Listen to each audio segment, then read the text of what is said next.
I never imagined that at 32 years old, I would be sitting alone in my childhood kitchen on Thanksgiving, eating from a plate that wasn't even meant to be mine.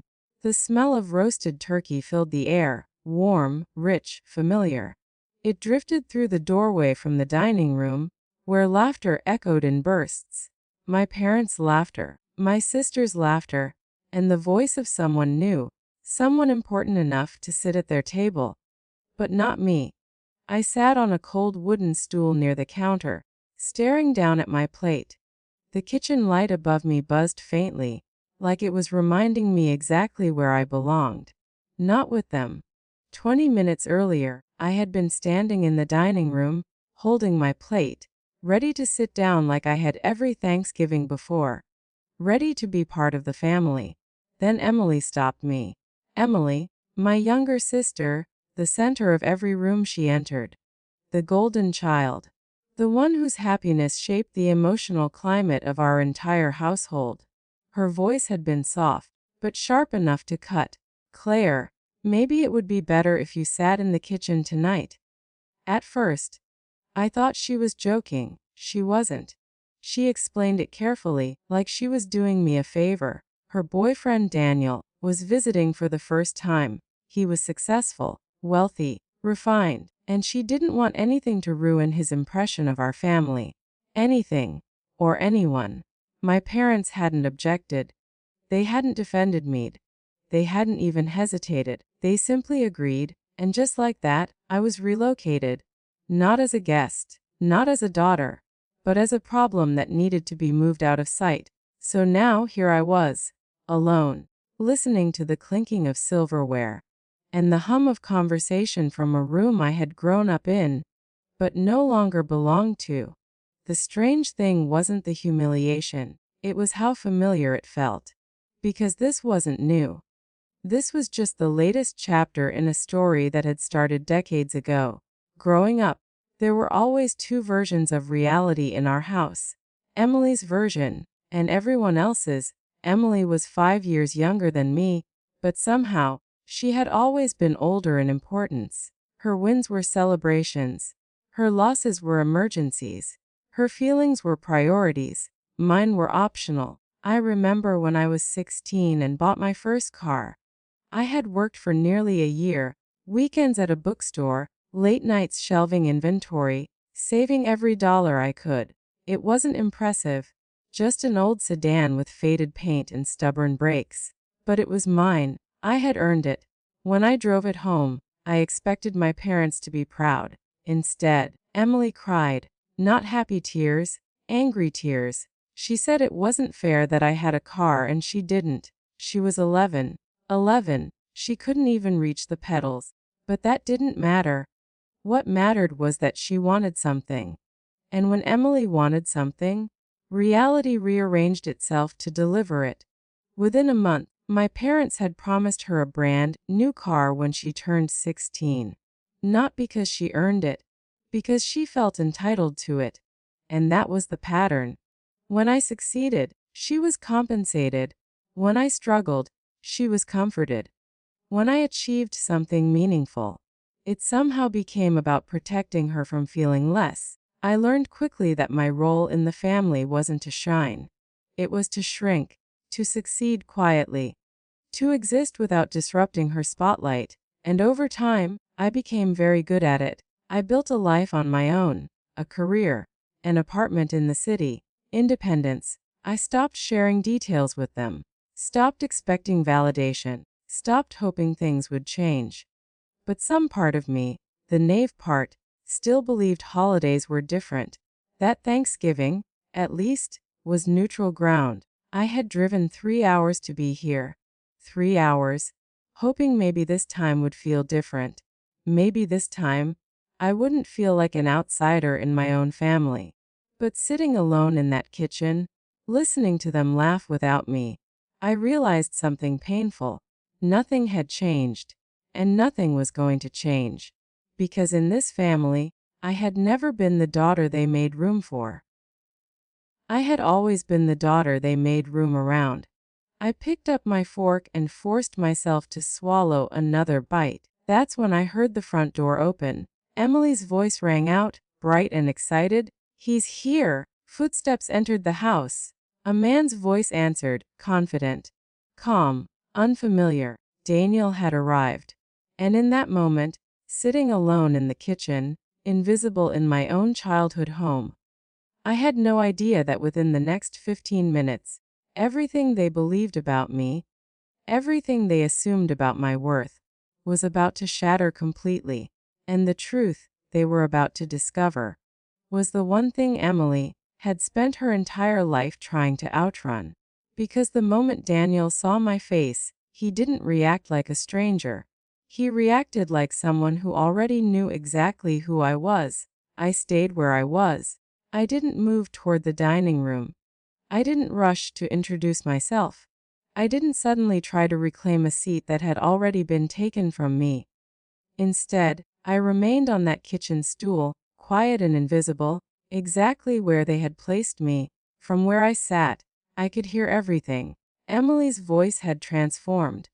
It was softer now, sweeter, the version she reserved for people she wanted to impress. "Daniel, this is Mom and Dad," she said, her tone polished and perfect. "I've told you so much about them." My mother laughed nervously, the way she always did when she was trying too hard. My father's deeper voice followed, polite and welcoming. Then Daniel spoke. His voice was calm, confident, the kind of voice that didn't need to demand attention to receive it. "It's really nice to finally meet you both." There was a pause.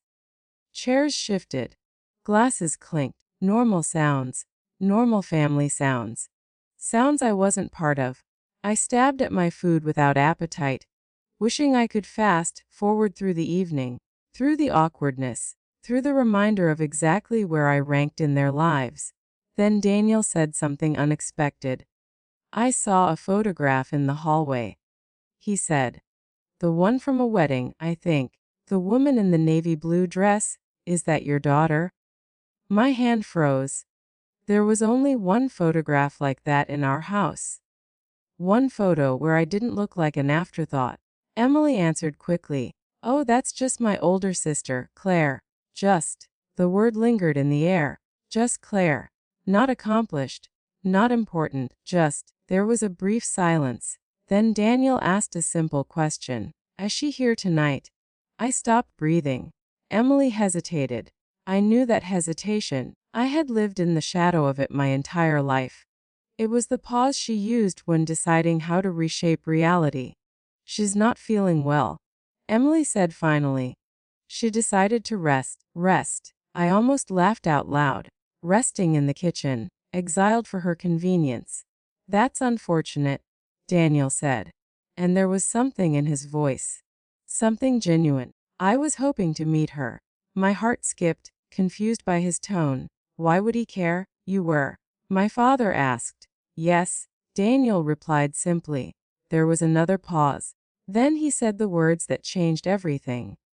"She's the reason I'm working at Morrison and Pierce." The fork slipped from my fingers and hit the plate with a soft clatter. The sound was small, but in the sudden silence, it might as well have been an explosion. No one spoke. No one moved. Finally, my mother asked, her voice unsteady, "What do you mean?" Daniel sounded surprised. "Claire Morrison," he said. "Your daughter. She's the CEO." The world stopped. Not literally. The refrigerator still hummed. The clock still ticked. Air still filled my lungs. But inside that house, something shifted, because for the first time in my life, the truth had entered the room before I did.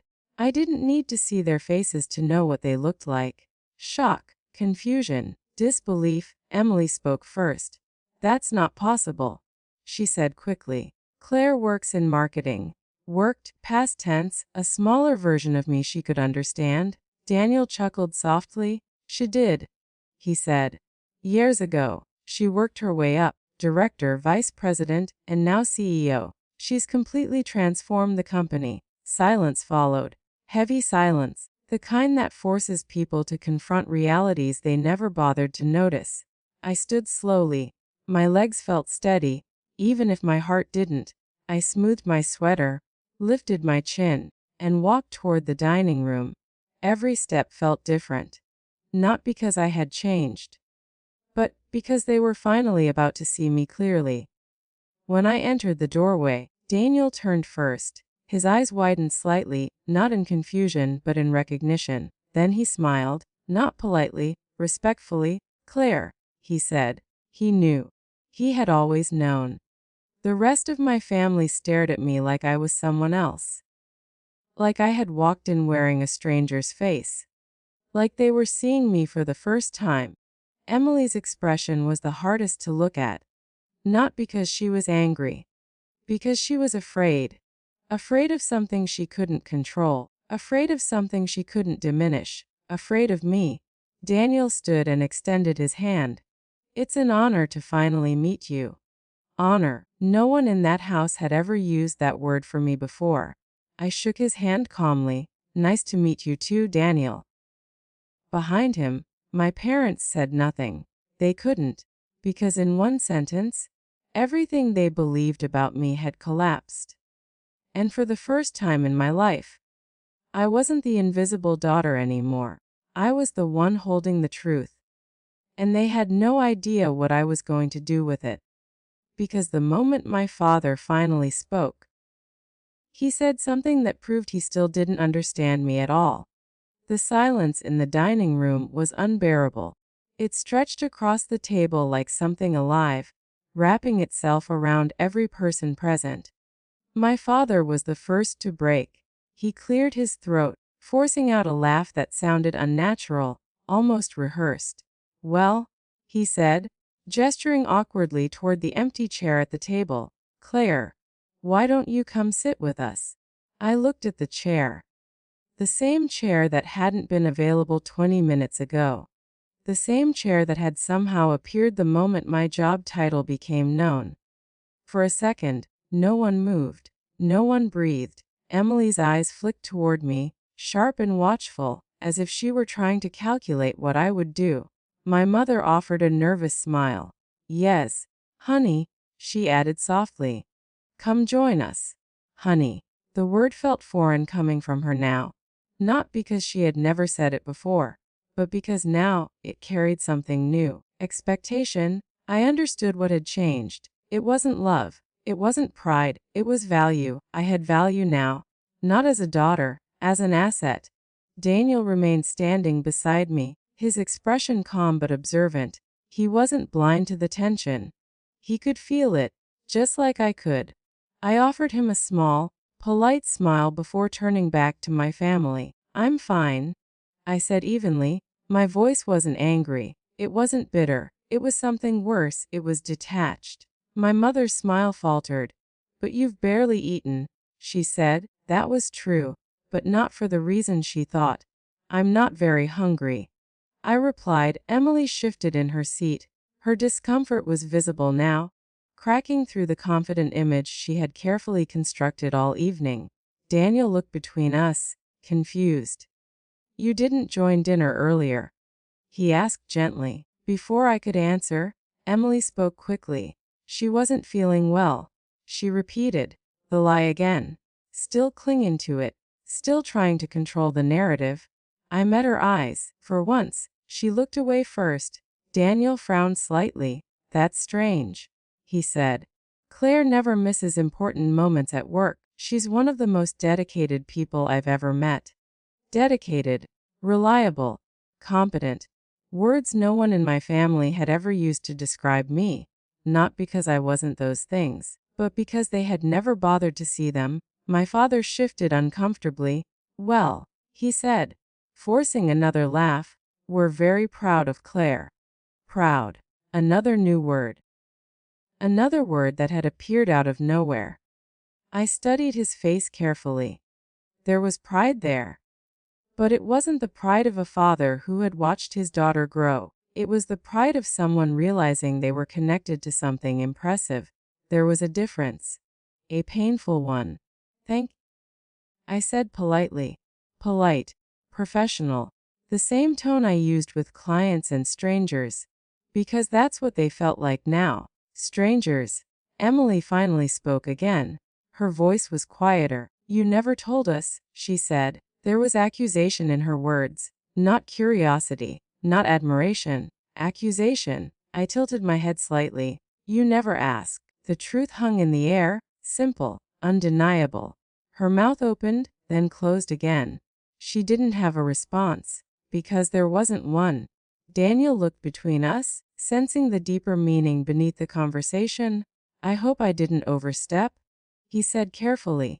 You didn't, I replied immediately. And he hadn't. He hadn't exposed me. He had revealed the truth they had never cared enough to discover. My mother clasped her hands together. You must be making very good money now, she said softly. There it was. Not, are you happy? Not, are you proud of yourself? Not, was it difficult? Money, always money. I didn't answer. I didn't need to. The silence said enough. Emily leaned forward slightly. That's incredible, she said. Her tone was strange, careful, measured, like she was stepping onto unfamiliar ground. I recognized that look. It was the look she wore when she wanted something. The look she wore when she was recalculating her position, reevaluating me. For the first time in her life, I wasn't beneath her, and she didn't know how to exist in a world where that was true. I should get going, I said calmly. My mother's head snapped up. So soon? Yes, but you just got here. I almost smiled. I had been here all along. They just hadn't seen me. I have work tomorrow, I said simply. Work, the thing that had built my life, the thing that had given me everything they never had, respect, independence, freedom. My father stood quickly. We should talk soon, he said. Not, we want to spend time with you. Not, we should talk. A discussion, a negotiation. I nodded politely. Maybe. Emily watched me carefully. Her eyes narrowed slightly. She wasn't upset that I was leaving. She was upset that she wasn't in control anymore. And that terrified her. Because for the first time in our lives, she couldn't decide who I was. And she couldn't predict what I would do next. Because the next morning, when I looked at my phone, I realized they hadn't suddenly found love for me. They had found something else. And they wanted it. The next morning, my phone wouldn't stop vibrating. It started at 7:12 a.m., a call from Mom. I stared at the screen while it rang, my coffee cooling slowly in my hand. I didn't answer. A minute later, a text appeared. Mom, honey, please call me. We need to talk. Need, not want. Need. I set the phone down and walked to the window of my apartment. 32 floors above the city, everything looked peaceful. Small, manageable. Down there, problems had distance. Up here, I had clarity. My phone buzzed again. Dad calling. I let it ring. Then another text. Dad, we're very proud of you. We just wish you had trusted us enough to tell us. I let out a quiet breath. Trusted them. Trusted the same people who had asked me to eat alone in the kitchen less than 12 hours ago. My phone buzzed again. This time, it was Emily. I hesitated before opening her message. Emily, why didn't you tell me you were CEO? Daniel found out before I did. That was humiliating. Humiliating. Not surprising. Not impressive. Humiliating. Because somehow even my success had embarrassed her. I didn't reply. Instead, I sat down on my couch and watched the messages continue to arrive, one after another, like clockwork. At first, they sounded emotional, confused, almost apologetic. But slowly, the tone began to shift, subtly, carefully, strategically. At 9:46 a.m., another message from Emily appeared. Emily, Daniel says CEOs make really good money. You must be doing extremely well. I stared at the screen. There it was. The real conversation was beginning. At 10:03 a.m., my mother texted again. Mom, your father mentioned the roof needs repairs soon. It's been causing problems. You're so good at handling important things. Maybe you could help us figure out what to do. Figure out. She didn't say pay. She didn't need to. At 11:15 a.m., another message. Emily, Daniel and I were talking about maybe buying a house next year. Something small. Nothing crazy. Nothing crazy. My jaw tightened. They weren't asking directly. Not yet. They were circling. Testing. Waiting to see how much access they had to the new version of me. To the version of me they suddenly valued. At noon, Emily called. I watched her name flash across the screen. I didn't answer. She left a voicemail. I listened to it a few minutes later. Her voice was softer than usual. Careful, Claire, listen. I know yesterday was awkward. But things are different now. We're adults. We should support each other. Families help each other. Support. Help. Words that had never applied when I needed them. Words that only existed now that I had something they wanted. She paused before continuing. Daniel says people in your position usually help their families. It's normal? Normal. I almost laughed. Was it normal to exile your sister from Thanksgiving dinner? Was it normal to ignore her achievements for decades? Was it normal to treat her like she didn't exist? Until she became useful. Her voice softened further. You know it would mean a lot if we could count on you. Count on me. The words echoed in my head long after the voicemail ended. Because the truth was painfully clear. They didn't suddenly love me more. They didn't suddenly respect me more. They had simply recalculated my worth. Before, I had been invisible. Now, I was valuable, not because I had changed, but because my bank account had. I placed my phone on the table and leaned back against the couch. For years, I had worked in silence. Late nights, early mornings, sacrifices no one saw, battles no one acknowledged. I had built everything I had on my own, not because I wanted to prove something to them, but because I needed to prove something to myself, that I was capable, that I was enough. And now, the same people who had dismissed me were suddenly standing at my door, not to apologize, not to reconnect, but to collect. My phone buzzed again. Another message from Emily. Emily, we should talk about how things will work now. How things will work now. Like my life was suddenly a shared resource. Like my success belonged to them. I picked up the phone. My fingers hovered over the screen. For the first time in my life, I understood something completely. I didn't owe them anything, not explanations, not money, not access, nothing. Because they had made their choice long ago. And now, I was finally ready to make mine. Because later that week, Emily did something she had never done before. She showed up at my door, and she wasn't asking anymore. 3 days later, she showed up. Not a call, not a text, not a carefully worded message she could delete later. Emily stood outside my apartment door. I knew it was her before I even checked the camera. She stood stiffly in the hallway, shifting her weight, arms crossed like she was bracing herself against something invisible. She looked smaller somehow, not physically, emotionally, uncertain. I opened the door, but I didn't invite her in. We stood there in silence for a moment, separated by nothing but a doorway and 32 years of history. You weren't answering, she said finally. Her voice wasn't angry, it wasn't soft either. It was controlled. Careful. I saw your messages, I replied. She nodded slowly. Her eyes scanned my apartment behind me, the clean lines, the quiet space, the life I had built without them. You've done well, she said. It wasn't a compliment. It was an observation. Yes, I said simply. She shifted again. I think we need to talk about what happens now. What happens now?